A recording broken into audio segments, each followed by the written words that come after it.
आज हम करेंगे एनसीईआरटी क्लास 10th के मैथमेटिक्स का चैप्टर नंबर 2। चैप्टर नंबर 2 है बहुपद। बहुपद को करने से जानने से पहले हम जो इसमें प्रयुक्त चीज़ें होती हैं उनको जान लेते हैं पहले। तो इसमें होता है प्रयुक्त चर। चर क्या होता है? चर को एक प्रतीक के रूप में प्रकट किया जाता है जो कोई भी वास्तविक मान धारण कर सकता है। एक प्रतीक के रूप में प्रकट किया जाता है जो कोई भी वास्तविक मान धारण कर सकता है।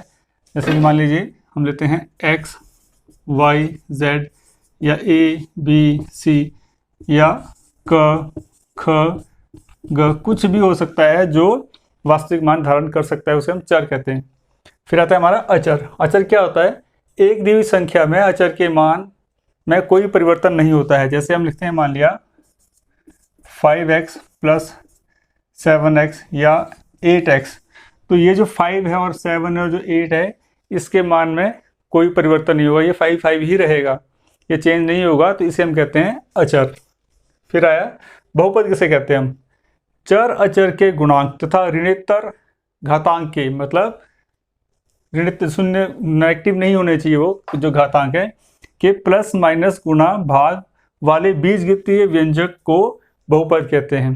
मतलब चर अचर के गुणांक, जैसे मान लिया 5 है, ये हमारा x है 5x² प्लस जैसे 7x प्लस 9, ये जो है ये हमारा है बीजगणितीय व्यंजक को हम बहुपद कहते हैं। ये हमारा बहुपद है। और देखिए इसमें 5 और x जो है, x के जो गुणा हो रहे हैं, x का गुणांक जो है 7 है यहाँ पे, प्लस 9 है।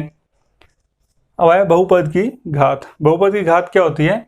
बहुपद के चर की अधिकतम घात वाले पद के घातांक को बहुपद की घात कहा जाता है। मतलब बहुपद के चर, बहुपद का पहले ये लेते हैं, देखो ये बहुपद, इसके चर, ये क्या क्या इसमें x हैं, की अधिकतम घात वाले, की अधिकतम घात कितनी है इसमें? अधिकतम घात है हमारी 2 के पद के घातांक को, इसके जो घातांक है उसे बहुपद की घात कहा जाता है। तो इसकी घात क्या होगी?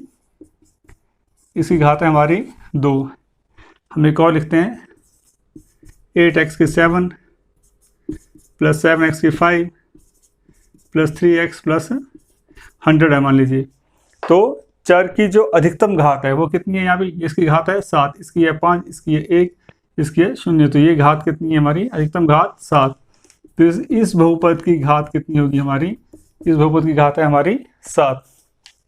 अब है हमारा अचर बहुपद। अचर बहुपद क्या होता है? जैसे कि कोई भी कांस्टेंट जो भी है हमारा, 5, 7, 10, 101, 125, कुछ भी जो कांस्टेंट है, जो अचर है हमारा, उसे हम अचर बहुपद कहते हैं। फिर हमारा शून्य बहुपद। शून्य बहुपद मतलब नाम से ही पता लग रहा है कि शून्य जो है वो हमारा शून्य बहुपद है। फिर है हमारा रैखिक बहुपद। जैसे ax + b मान लीजिए, इसमें a और b जो है हमारे अचर हैं और x जो है वो चर। x की घात कितनी है यहाँ पे? 1। इसको हम ऐसे लिख सकते हैं 2x + 3 या 5x - 7, कुछ भी होगा, लेकिन जो अधिकतम घात जो है चर की वो 1 है। तो इसे हम कहते हैं रैखिक बहुपद। इसे रैखिक बहुपद क्यों कहा जाता है? क्योंकि जब हम इसका ग्राफ बनाते हैं तो एक स्ट्रेट लाइन बनता है। फिर आया द्विघात बहुपद। द्विघात मतलब जैसे द्वि मतलब 2, ऐसा बहुपद जिसकी घात 2 हो। जैसे कि मान लो ax² + bx + c, 2x² + 7x + 9, अधिकतम घात कितनी है? 2। इसे हम कहेंगे द्विघात बहुपद। फिर आया हमारा त्रिघात बहुपद। त्रि मतलब 3, तो जिसकी घात कितनी होगी? ax³ + bx² + cx + d। ये हमारा जनरल फॉर्म है। इसे हम ऐसे भी लिख सकते हैं 2x³ + 3x² + 9x + 11। तो घात मैक्सिमम कितनी है इसकी? 3, इसलिए ये हमारा त्रिघाती बहुपद है हमारा। अब है हमारा बहुपद का शून्यक। बहुपद का शून्यक क्या होता है? बहुपद px का शून्यक एक ऐसी संख्या c है कि p of c 0 हो जाए। आइए इसको हम एग्जाम्पल से समझते हैं। मान लीजिए हमारा बहुपद है px। कौन सा बहुपद? पहले हम रैखिक बहुपद लेते हैं। ये मान लीजिए ax + b है, जिसकी घात 1 हो उसे हम रैखिक बहुपद भी कहते हैं। तो हमें क्या बोलता है कि कोई ऐसी वैल्यू, कोई सी संख्या c है कि जो हमारा क्या हो जाए ax plus B is equal to 0 होना चाहिए। तो क्या x की जगह हमें कितना पुट करना है, c को लिखते हैं यहाँ पे, इसको करते हैं, देखो a of c plus B equal to 0, A C is equal to minus of B, C is equal to minus of B upon A. तो ये जो है इस बहुपद का शून्यक है, जो हमारा रैखिक समीकरण है, समीकरण बहुपद है। अब हमारा ये मान लीजिए रैखिक बहुपद है, तो ये रेखा को रिप्रेजेंट करे y equal to b x plus c से जो हमारी रेखा बनती है वो समझ लीजिए कि इस तरह से बन रही है। तो ये जो हमारा माइनस बी अपॉन ए है, ये क्या है, ये एक्स एक्सिस पर निर्देशांक है, वो जो ये रेखा जो है जिस एक्स एक्सिस पे जहाँ जिस बिंदु पे एक्स एक्सिस को काटती है रेखा, वो जो निर्देशांक है वो हमारा बहुपद का शून्यक होगा।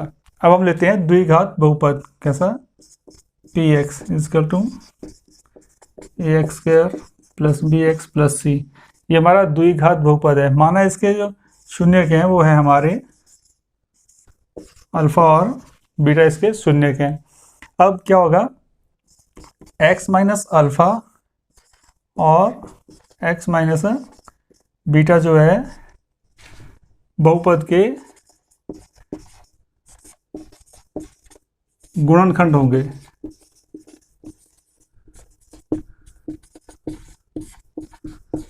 राइट, मतलब क्या होगा, ऐसे हमारा a x square plus b x plus c is equal to मान लीजिए k into x minus alpha into x minus beta, इस तरह से होगा, क्योंकि इसके गुणनखंड होंगे। इसको हम हल करते हैं, के into x minus beta minus alpha into x minus beta, ये हो गया आपका के into x x square minus x beta minus alpha x plus alpha beta. Simple है, ब्रैकेट खोल के हमने इसको हल करना है सिर्फ। अब हमारा बन गया ये के इंटू एक्स स्क्वायर माइनस हमने साइन हमने बाहर कॉमन ले लिया, और एक्स कॉमन है, एक्स हमने यहाँ पे बाहर ले लिया दोनों में।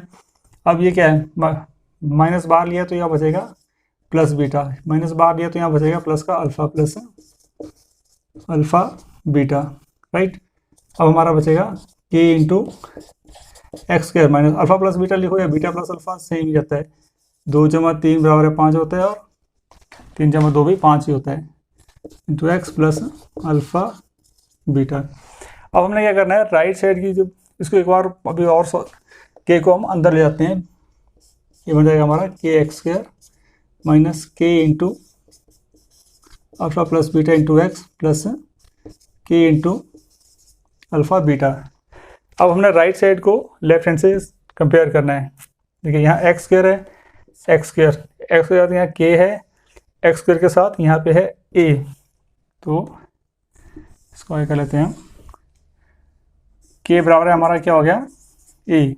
राइट, के ए के बराबर है। अब बी के करते हैं हम, तो क्या है यहाँ पे कितना है, अल्फा प्लस बीटा इंटू के, इनके माइनस ऑफ के इंटू अल्फा प्लस बीटा, जो है एक्स का गुणांक था यहाँ पे, वो किसके बराबर है, यहाँ पे इक्वल टू बी के बराबर है। इनकी alpha plus beta equal to B upon minus K, या माइनस बी अपॉन के हो गया। अब देखिए जो कांस्टेंट है यहाँ पे है K into alpha beta, K into alpha beta equal to यहाँ पे कितना है सी, इनके अल्फा बीटा इक्वल टू कितना हो गया सी अपॉन के। अब देखिए क्या दिया गया था, के किसके बराबर है हमारा, ए के बराबर, तो यहाँ हम लिख सकते हैं माइनस ऑफ बी अपॉन ए, और के किसके बराबर है, ए तो होगा हमारा सी अपॉन ए। अब देखो शून्यकों का योग क्या हो गया हमारा, शून्यकों का योग, शून्य क्या थे हमारे अल्फा और बीटा, हमने मानने से शून्य क्या है हमारे अल्फा बीटा है, तो इसका योग कितना है माइनस बी अपॉन ए। बी क्या है हमारा एक्स का गुणांक, और ए क्या है आपका एक्स स्क्वायर का गुणांक, साइन कौन सा है माइनस का, तो शून्यकों का योग क्या हो गया माइनस ऑफ एक्स का गुणांक बटा एक्स स्क्वायर का गुणांक, और प्रोडक्ट ऑफ रूट या शून्यकों का गुणनफल कितना हो गया, सी अपॉन ए। सी क्या आपका अचर बटा एक्स स्क्वायर का गुणांक। तो ये अब आपका जो है रिलेशन आ गया किसमें, शून्यकों में, और जो हमारे द्विघात बहुपद है उसके जो हमारे अचरों के बीच जो है संबंध जो है वो ये होगा अल्फा प्लस बीटा सम शून्यकों का योग बराबर है माइनस बी अपॉन ए, और शून्यकों का गुणनफल बराबर है सी अपॉन ए। अब हम देखते हैं बहुपदों के लिए विभाजन एल्गोरिथम। यदि पी एक्स और जी एक्स दो बहुपद है जहां g x is not equal to 0, शून्य के बराबर नहीं है, तो हम बहुपद क्यू एक्स और आर एक्स ऐसे प्राप्त कर सकते हैं कि पी एक्स बराबर है g x into Q x plus are x, जहाँ आर एक्स जो है 0 होना चाहिए या आर एक्स की जो घात है वो जी एक्स की घात से कम होनी चाहिए। इसे हम समझते हैं सिंपल भाग जो हम करते हैं उससे साथ को रिलेट करके समझते हैं ताकि आसानी से समझ आ जाए। मान लीजिए हम 19 को भाग देते हैं 3 से, तो क्या होगा 3 छिके 18। ऐसे हम करते हैं 9 में से 8 गया 1 और ये 0। अब शेषफल जो हमारा बचा वो हमारा 3 से कम होना चाहिए। अगर हमने इसे लिखना हो तो हम इस तरह लिखेंगे 19 बराबर है 3 गुणा 6 जमा 1। तो बहुपदों में क्या है, बहुपदों में सेम टू सेम हमने ऐसे ही करना है, सिर्फ मान लीजिए ये कोई बहुपद है पी एक्स इजकल टू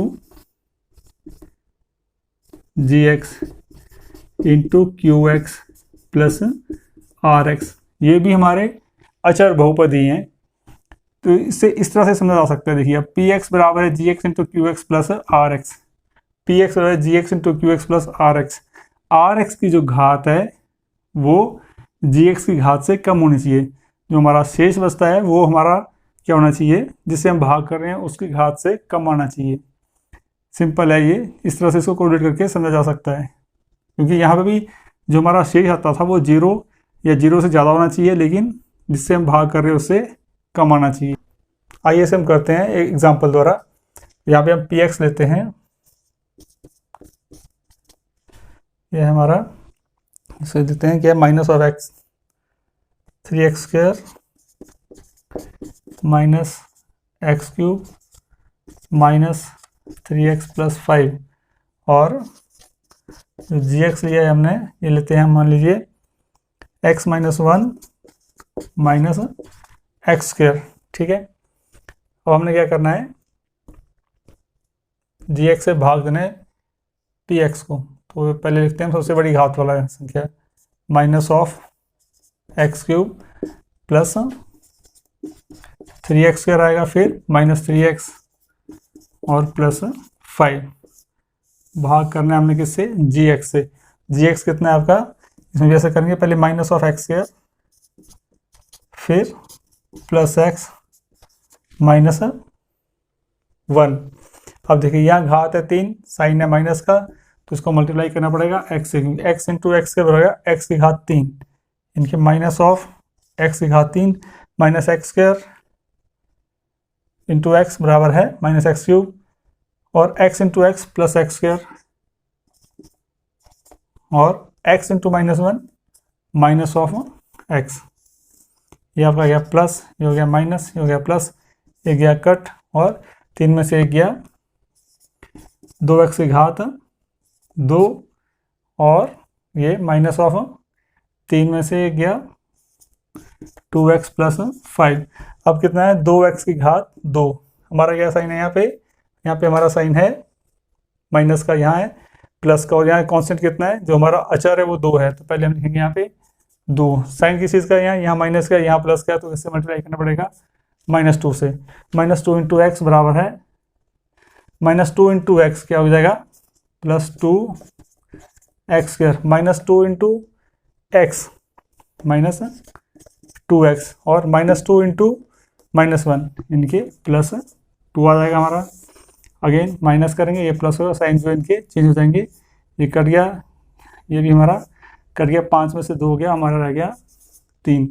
तो अब देखिए जो हमारा शेष बचा ये है हमारा, इसे हम डिनोट करते हैं हमने इसे आर एक्स से, और ये जो होता है ये सारा जो आता है ये क्या होता है हमारा, इसे हम डिनोट करते हैं क्यू एक्स से। राइट।